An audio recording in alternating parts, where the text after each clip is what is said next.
Gracias, Señor. Y hoy voy a tratar de ser bastante breve en esta hora, pero creo que hoy usted no va a oír solamente un mensaje más, sino que hoy la palabra de Dios se va a cumplir en su vida. Amén. Yo creo que nosotros no venimos aquí a la iglesia solo a escuchar un hermoso sermón, sino que no venimos a escuchar aquí a alguien que nos dé una clase de oratoria, de retórica y que nos convenza. No, nosotros venimos aquí porque creemos de que esta palabra gloriosa, ¿verdad?, que Dios nos ha dado, esto realmente no es un papel y letra, sino que es una palabra que tiene vida, amén, y es eficaz también, tiene poder. ¿Cuántos lo creen?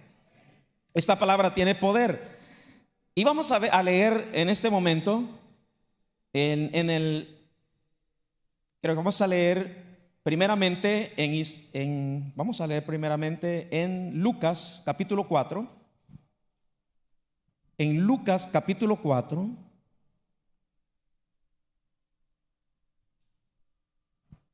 Y vamos a leer ahí, y va a ser un poquito larguita la escritura, pero quiero que por favor tome nota de esto. Dice la palabra del Señor. Lea conmigo. Vino a Nazaret donde se había criado. No están leyendo conmigo. Y en el día de reposo entró en la sinagoga conforme a su costumbre y se levantó a leer. Diga, aquí está hablando de Jesucristo. Imagínense a Jesucristo entrando a una sinagoga. Wow. Así que Jesús nos enseña, no como muchas personas dicen, no, yo creo en Dios, pero no necesito ir a una iglesia. Si Jesús era el Hijo de Dios y necesitaba ir a un templo a escuchar la palabra y también a orar a Dios, su Padre, ¿cuánto más nosotros somos necesitados de ir a un lugar para recibir de Dios? Así que vino, aquí nos está dando el Señor como un ejemplo, ya que nos decimos imitadores de Cristo, ¿no? Vino a Nazaret donde se había criado y en el día de reposo entró en la sinagoga conforme a su costumbre, y diga conmigo, y se levantó a leer. Y se le dio el libro del profeta Isaías, y habiendo abierto el libro, halló el lugar donde estaba escrito.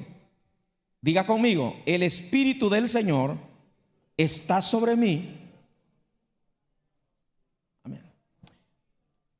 Les voy a enseñar hoy qué es la letra, el palabrerío y lo que es la palabra viva, ungida, la palabra que tiene vida. Amén.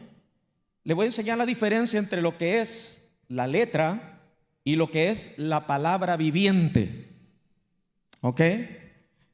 Vamos a ver aquí. Diga conmigo, el Espíritu del Señor está sobre mí. Jesús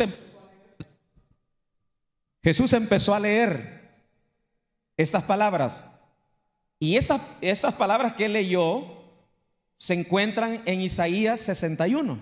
Él estaba leyendo al profeta Isaías. Vamos a ver, y dice, el Espíritu del Señor está sobre mí, por cuanto me ha ungido para dar buenas nuevas a los pobres. Me ha enviado a sanar a los quebrantados de corazón, a pregonar libertad a los cautivos y vista a los ciegos, a poner en libertad a los oprimidos, a predicar el año agradable del Señor. Y enrollando el libro, lo dio al ministro y se sentó. Y los ojos de todos en la sinagoga estaban fijos en él. Y comenzó Jesús a decirles, diga conmigo, hoy. Diga, hoy. Hoy. Diga, hoy se ha cumplido esta escritura. Diga, hoy se ha cumplido. ¿Cuántos vienen solo para oír la palabra? No. ¿Cuántos vienen aquí para que la palabra de Dios se cumpla? Son dos cosas muy diferentes, ¿verdad? Entre oír una palabra. Pues, ¿sabía usted que, póngame atención a esto, que la religión judía, ellos creen en el Antiguo Testamento, y a esa porción de la escritura del Antiguo Testamento ellos le llaman la Torah. Entonces yo, al igual, siguiendo los mismos pasos de mi esposa, me hice este trabajito para enseñarle, porque nosotros somos como niños, ¿no? Entonces, ¿cómo era en aquella época? Un libro. La Biblia dice que Jesús entró a la sinagoga y se le dio a él, como era la costumbre en aquellos tiempos, se le dio a él el gran honor, el privilegio de leer. Gracias. Sí, se me está yendo el sonido. Bueno, damos la bienvenida a las personas que se han conectado y les saludamos también desde aquí, de la ciudad de Toronto. Ok. Cuando Jesús le dan la oportunidad, ponga atención a esto, que para que a alguien, a un judío, le hayan dado la oportunidad, Jesús en ese momento tendría algunos 32 o 31 años. Así que él era un joven. Para que a una persona le den la oportunidad, el privilegio de subir al estrado, y solo el hecho de poder tocar algo tan sagrado como es la Torah para los judíos, porque la Torah en la sinagoga la tienen en un lugar muy especial, en un lugar sagrado. Nadie la puede tocar, eso es algo santo, es sagrada la escritura. Ellos respetan la escritura. Así que si le vas a dar a alguien la oportunidad, era a alguien que había sido probado, su testimonio, que era alguien, y ese era Jesús. Así que le dieron a este joven, a Jesús, la oportunidad de leer la escritura en ese día, porque se leía, según la costumbre, era leer. Diga costumbre. Ok, hay personas que tienen la costumbre. ¿Qué significa para ustedes costumbre? Algo que se hace rutinariamente, que se hace todo el tiempo, y de algo se convierte en una rutina. Entonces, en las iglesias estamos acostumbrados a cosas que ya se hacen por costumbre. Cantamos, adoramos, recogemos la ofrenda y el pastor va a dar un mensaje, pero nada más relevante. No esperamos algo más. Pero ese día que se le dio la oportunidad a Jesús, y créame que no era una oportunidad que se daba todos los días, es decir, en ese día le tocó el turno a Jesús. Así que él, yo imagino, estaba sentado así como está el hermano Moisés ahí, solo que él no estaba agarrado de una mujer, ¿verdad? Han venido ustedes bien tortolitos hoy, ¿verdad? Wow, eso me gusta. Quiere decir que el avivamiento los unió más, ¿no? No, el avivamiento, no, de verdad que el avivamiento de verdad une a los tortolitos. Que bueno, no, realmente los envidio, eso está bien. No, sabe que cuando viene un avivamiento hasta eso pasa, los matrimonios se unen más ya. Sí, wow, deme la clave, denos la clave aquí a los hermanos que están ahí. Que anda un hermano ahí con el ojo morado. Son bromas. Son bromas, no vaya a creer, esta es una gran broma. Ellos son hermanos queridos, son hermanos con buen testimonio, sino que se golpeó en el trabajo, nada más. No sean mal pensados. Ok. ¿Cuántos dan gloria a Dios? Entonces, ahí estaba Jesús, y entonces vino, y el moderador, el sacerdote que estaba ahí, ¿cómo se le llama en aquel tiempo? Al rabino, ¿no? Le dice, pasa tú. Y le llamó a Jesús. Entonces él pasa. Y en ese momento, hermano, que él pasó, solo el hecho de que él subiera cambió la atmósfera, ¿no? Dice que la gente estaba como distraída, pero si usted lee y pone la atención, ahí dice que los ojos de todos en la sinagoga estaban fijos en él. O sea, los cautivó Jesús. Y él empezó así. Y desenrolló el libro. Amén. ¿Cuántos alaban a Dios? En aquel tiempo los libros eran hechos de un papiro, se llamaba, de donde viene la palabra papel, que era una caña que se daba a las orillas del Nilo. Y entonces hacían esto, lo que llamamos, era un papel un poco rústico. Yo lo he hecho así. Y no crea usted que en aquel tiempo los apóstoles, los primeros cristianos andaban con una Biblia predicando, porque la Biblia hoy la tenemos hoy por la gracia de Dios, ¿verdad? Todos los libros de la Biblia los tenemos por eso se le llama Biblia, que viene de biblioteca, muchos libros. Y esto era un lugar en Alejandría que se llama el puerto de Biblos. Y ahí es donde está la biblioteca más grande del mundo en aquel tiempo, ¿no? Ahí está una ciudad muy llena de cultura. Pero de ahí viene eso. Ahora, lo importante de aquel tiempo es que Jesús no andaba con una Biblia así predicando, ni los apóstoles, sino que ellos se la grababan en el corazón. Y andaban con algunas porciones de la Escritura, pero más que todo ellos la tenían aquí escrita en el corazón, la palabra, ¿no?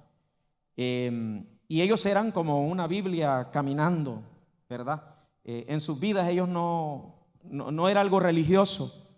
Más los judíos sí, ellos leían la Escritura, pero era pura letra. Diga conmigo, Pablo decía, yo he sido fariseo de fariseo, y él decía, la letra mata, pero el Espíritu vivifica. Él estaba hablando de la gran diferencia entre que usted solamente lea letra, ¿no? Es un religioso más. Pero otra cosa es tener una palabra que tiene vida, que tiene espíritu. Y hoy vamos a ver qué es lo que hace viva la palabra de Dios. Ok, entonces viene Jesús y abre. Wow, qué lindo tener esos manuscritos originales, ¿verdad? Antiguos. Dicen que Jeremías, los escritos originales o más recientes que se encontraron en las cuevas de Qumran, dicen que un pastor que estaba allí pastoreando sus ovejas, por accidente tiró una piedra en un acantilado. Allí había una cueva, y cuando él oyó que sonó así como algo que se rompió hueco, él dijo, hay algo ahí. Y eso ya le llamó la atención, y cuando llegó estaban unos jarrones cubiertos de barro, ¿verdad? Y adentro estaban los rollos de los profetas Jeremías, que los habían guardado, los habían escondido ahí para protegerlos. Pero hoy tenemos nosotros, gracias a Dios, esto maravilloso. Si usted no la valora y no la lee, no le da el valor el poder tener esto aquí en un libro, hermano. Es algo maravilloso. Pero ¿qué hace viva la palabra, no?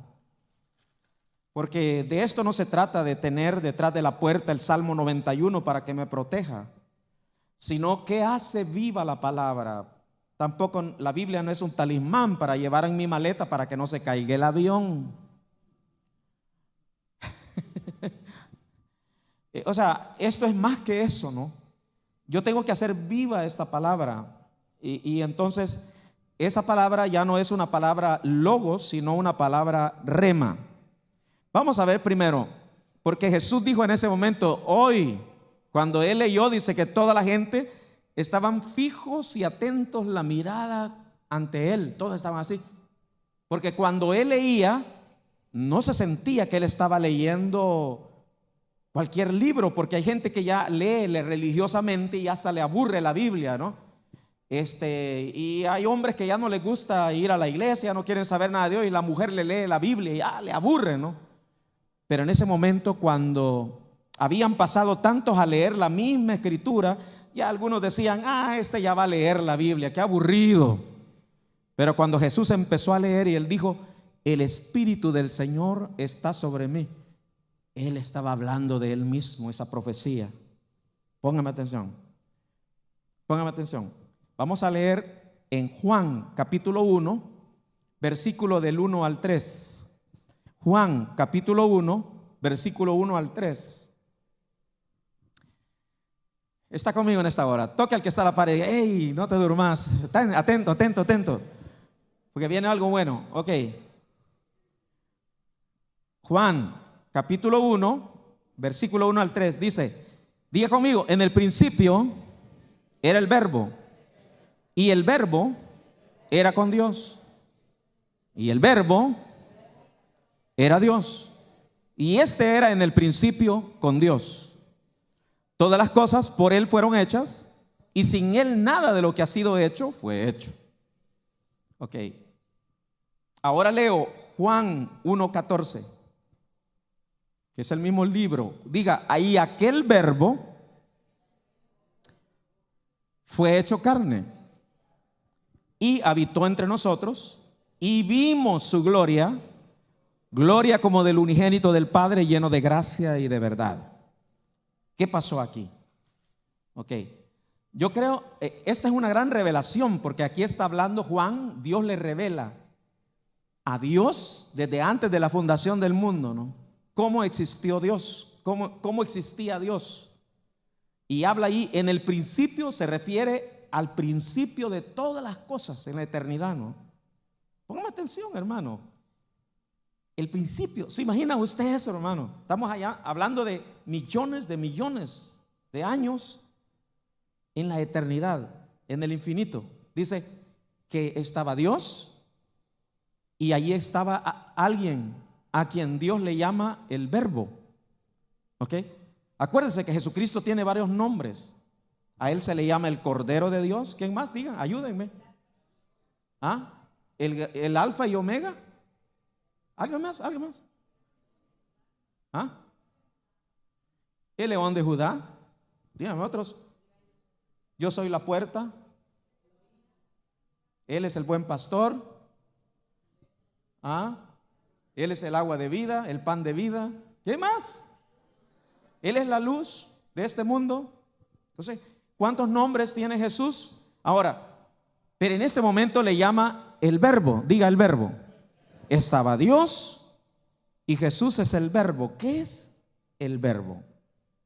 El Verbo lo que significa es que Él es la expresión del pensamiento de Dios. Él es el plan, la palabra de Dios, el deseo de Dios para la humanidad. Jesús es el Verbo.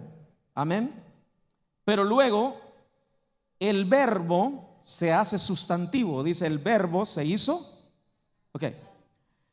Mientras una palabra está en la mente, es invisible, está en tu mente, se llama pensamiento, ¿no? Cuando tú la hablas, se convierte en palabra. Ok. Entonces, mientras está aquí, es verbo, es un pensamiento, una idea. Pero luego dice, el verbo se hizo carne, o sea, la expresión de Dios, el pensamiento de Dios, la mente de Dios, el plan de Dios está en Jesús. Entonces dice, y el verbo se hizo carne. Bueno, aquí estamos hablando de algo más. Ahora vamos a leer en Apocalipsis 19:10. ¿Cuántos me están siguiendo en este estudio? Porque aquí lo importante es no que estamos hablando la palabra, sino que esta palabra usted entienda que por qué se hace viva, por qué es que se hace eficaz esta palabra. Dice, lo voy a leer parcialmente para ir más rápido. Dice, versículo 10 del capítulo 19. Bueno, ahí dice, yo me postré a sus pies para adorarle, y él me dijo, mira, no lo hagas, yo soy consiervo tuyo y de tus hermanos que retienen el testimonio de Jesús. Adora a Dios, porque el testimonio, diga conmigo, porque el testimonio de Jesús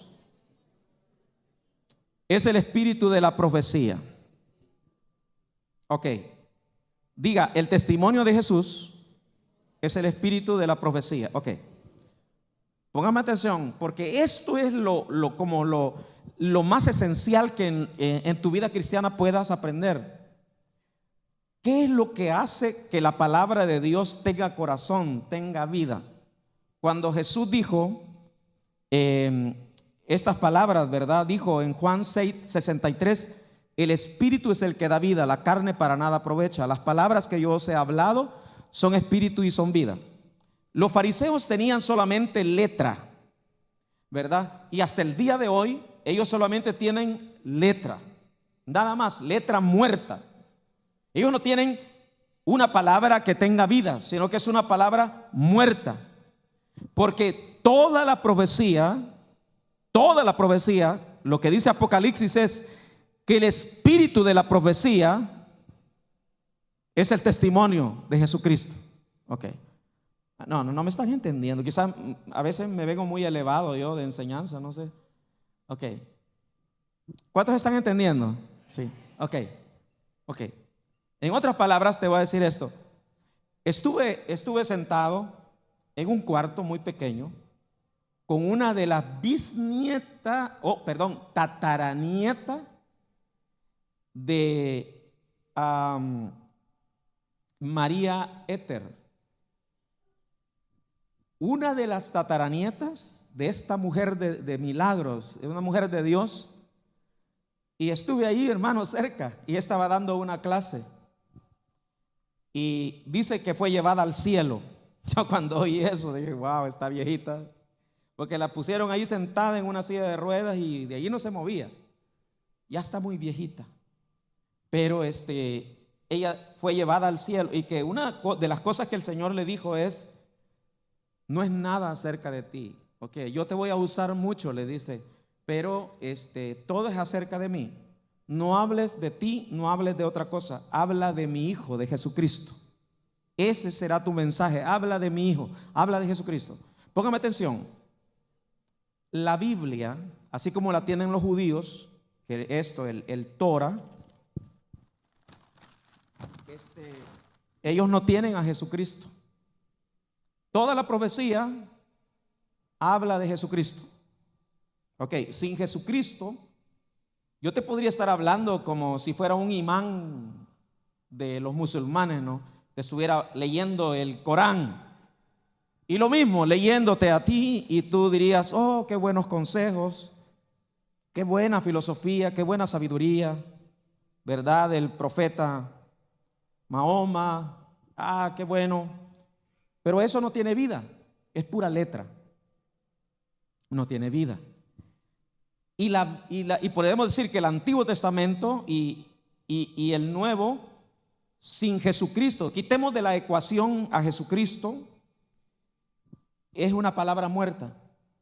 O sea, el que viene a hacer que todo tenga vida, que sea eficaz, es Jesucristo. No saquemos de la ecuación a Jesucristo. O sea, Él está ahí en el centro de la palabra. Todo lo que leamos desde el Antiguo Testamento hasta el Nuevo, sin Cristo no hay nada. Por ejemplo, hay muchos pastores que hablan mucho del Antiguo Testamento y dan buenos mensajes con buenas moralejas y todo eso, pero muy poco hablan de Jesucristo. Y sin Jesucristo no hay nada. Hablemos del Antiguo Testamento. El cordero, el sacrificio que hizo Abraham, habla de Jesucristo. Si hablamos de Adán y Eva, el animalito que mató para poder cubrirlos con la piel, es la justicia de Cristo. El cordero, el animalito que iba a morir para poder cubrir los pecados del hombre. Si vemos en el libro de Josué acerca de Jericó, de la mujer ramera, que Josué le dice: bueno, vamos a venir a invadir este país, pero pon una señal en tu puerta, un hilo de grana rojo, y entonces te vamos a perdonar la vida. Todo eso tenía un propósito, y es que representaba a Jesucristo. Amén. La sangre de Cristo, lo único que nos puede liberar de la ira, del castigo de Dios. Entonces, y si vamos leyendo todo en la Escritura, habla de Jesucristo. Las profecías hablan de Jesucristo. Y vamos a entrar a lo bueno. Aquí voy al pensamiento ya. Cuando Jesús dijo, cuando leyó todo esto, dijo: hoy, diga conmigo, hoy se ha cumplido esta escritura delante de vosotros. Y todos, dice, daban buen testimonio de él y estaban maravillados, diga conmigo, de la palabra de gracia que salían de su boca. Pero de repente alguien empezó a decir ahí: Y esto es algo que dijo el evangelista, ¿no?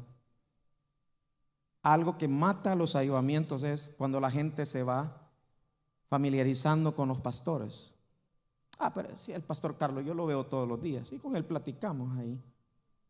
Ahí vemos al hermano. Entonces, cuando ellos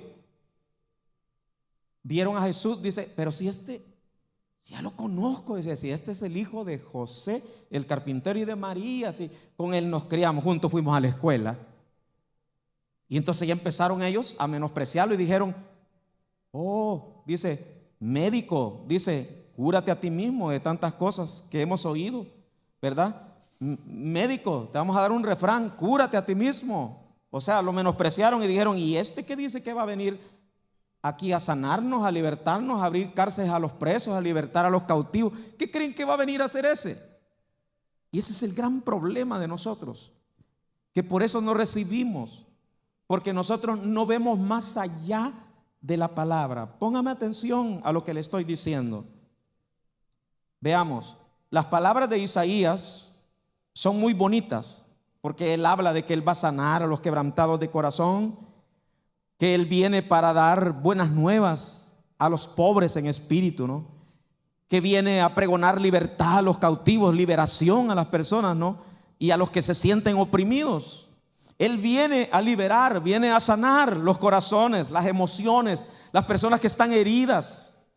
Pero todo esto parece que no tiene sentido si primero no vamos a la esencia de qué es el espíritu de la palabra, qué es lo que le dio vida a la palabra. Póngame atención en este día. Sin Jesucristo, sin su sacrificio, yo no predicaría aquí la palabra. O sea, el espíritu de la profecía es Jesucristo. No olviden los profetas. No es porque el profeta Dios lo usa y él da una palabra. No, el espíritu de la profecía. Si un profeta Dios lo usa, no es por él, es por Jesucristo. O sea, todo lo que usted va a recibir de él, de la palabra, es porque Jesucristo vino a cumplir la escritura. Amén. Él vino a que se cumpla esta escritura. Sin Jesús, esta palabra, por más bonita que fuera la Biblia, no tendría sentido. Y porque ahora yo predico con gran seguridad que esta palabra se cumple, que es una palabra viva y es eficaz y que empieza a trabajar y a operar en la vida de las personas. ¿Por qué? Porque quien hizo viva esta palabra es Jesucristo, el Hijo de Dios. Amén. Cuando Jesús, solo veo a Jesús, ¿no? Cuando terminó de leer el último párrafo, qué palabras más bonitas. Él dice: la unción, la asignación que tengo yo sobre mí, el Espíritu está sobre mí. ¿Saben por qué? Dios me ha enviado a mí, a ustedes, para darles buenas noticias. Aquellos que se sienten pobres en espíritu, ese es más o menos parafraseado el mensaje. Aquellos que se sienten atribulados, que se sienten con su corazón destruido. Yo he venido a sanar a los que están con el corazón quebrado. He venido para darle libertad a los que se sienten cautivos, que el enemigo, los demonios, lo tienen atado, oprimido, en depresión, espíritu de suicidio. Qué poderosas palabras. Pero como alguien ya las había leído anteriormente, pero no tenían vida, no tenían poder, porque quien le vino a dar vida es el que estaba leyendo esa palabra. Ok, ¿entendemos ahora? Entonces, cuando Jesús dice, y enrollando el libro, ahora vemos a Jesús así. Él terminó de leer y todos estaban fijos los ojos en él, y él enrolló el libro. Y todos lo estaban viendo.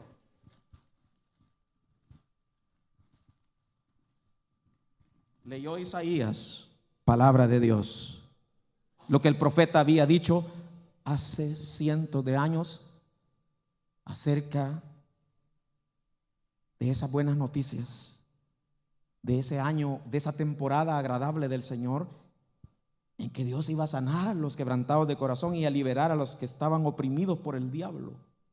Amados hermanos, ¿cuántas personas hay oprimidas en el mundo por el diablo, hermano? ¿Cuántas personas necesitan sanidad emocional? ¿Cuántas personas tienen el corazón quebrado y van a las iglesias, pero no hayan como una respuesta de Dios? Y venimos con grandes necesidades. Pero cuando Jesús leyó y dijo: este es el año agradable del Señor, y Él me ha enviado con una unción para predicar este año agradable del Señor. Y enrollando el libro, se lo dio al ministro que estaba presidiendo y dijo a la congregación: ya no esperen que esto suceda, yo he venido a cumplir hoy esta escritura. Hoy ya no es lectura, es real. Amén. Entonces, cuando un predicador se para, no viene a hablar de Jesús, sino a decir: ya se cumplió la escritura. Alguien la cumplió. Esta palabra ya es para usted. Amén. Póngame atención, aquí viene lo bueno, porque muchos no me entienden en lo que estoy ministrando y saber qué piensan. Pero en este momento, como yo he creído a esta palabra, lo que he leído y lo que Isaías dijo, ahora es realidad. Amén. Entonces, es realidad. Yo lo creo, y yo creo en este momento que Jesús está aquí para liberar. O sea, ya en la cruz Él conquistó para ti la libertad de tu depresión, la libertad. Ya siento aquí, hay una unción de liberación aquí. Hay personas que pueden ser liberadas en este día. Amén. Solo porque ese día, gracias a Dios, yo quisiera contener este libro, pero si Jesús no hubiera venido, hay palabras tan bonitas aquí, los salmos, todo eso. Pero si Jesús no hubiera hecho esto real en la cruz, no tendría sentido. Entonces yo sería alguien que hablara como Buda o como cualquiera de esos hombres, una filosofía oriental. Y no tendría sentido. Pero ¿saben una cosa? Jesús vino a cumplir la escritura. Amén. Esa palabra que tienes en tus manos, hermano, ya no es una promesa, está viva. Ok. En otras palabras, tú estás perdiendo el tiempo en decir: Señor, sáname. La Biblia dice que lo que los profetas dijeron, que por su llaga fuimos sanados, se cumplió con Jesús. Él vino a hacer cumplir eso. Entonces, ¿qué le tengo que decir yo a Dios? ¿Sáname? ¿O qué le tengo que decir? Ajá. Gracias. Porque esa palabra ya se cumplió. Por su llaga ya fui sanado. Amén. Un judío no puede decir eso, porque ellos todavía están esperando a ese que venía a sanar sus corazones quebrados, a darles libertad, a abrir cárceles a los que están presos. Pero yo ya no tengo. Solo tengo que decirles, les doy un anuncio, que ya hay uno que vino a abrirle las cárceles, que hay uno que ya vino a libertarlos. Amén. Wow. Ya. ¿Saben una cosa? Que yo voy a empezar a predicar así en línea, así como voy a poner en YouTube. Y yo sé que muchas personas van a recibir en línea. Y si usted no recibe aquí porque usted dice: si el pastor Carlos siempre lo vemos ahí, ya sé de lo que va a hablar. No, lo que te estoy diciendo hoy es que ya usted puede recibir su liberación, porque ya Jesús cumplió la escritura. Amén. La escritura ya se cumplió, ya está hecho. Amén. Diga conmigo, yo ya soy libre. Yo recibo mi liberación en este día. Amén. Yo recibo mi sanidad emocional. Si mi corazón está herido, yo recibo sanidad hoy en mi vida. En el nombre de Jesús, todo trauma, toda situación en mi vida, ahora yo recibo mi sanidad, yo recibo mi liberación. Soy sano por sus heridas. Hoy se ha cumplido la escritura. Hoy esta palabra es poderosa. No es solamente un rollo, no es solamente la Torah, es la palabra que se cumple. Amén. Gloria a Dios.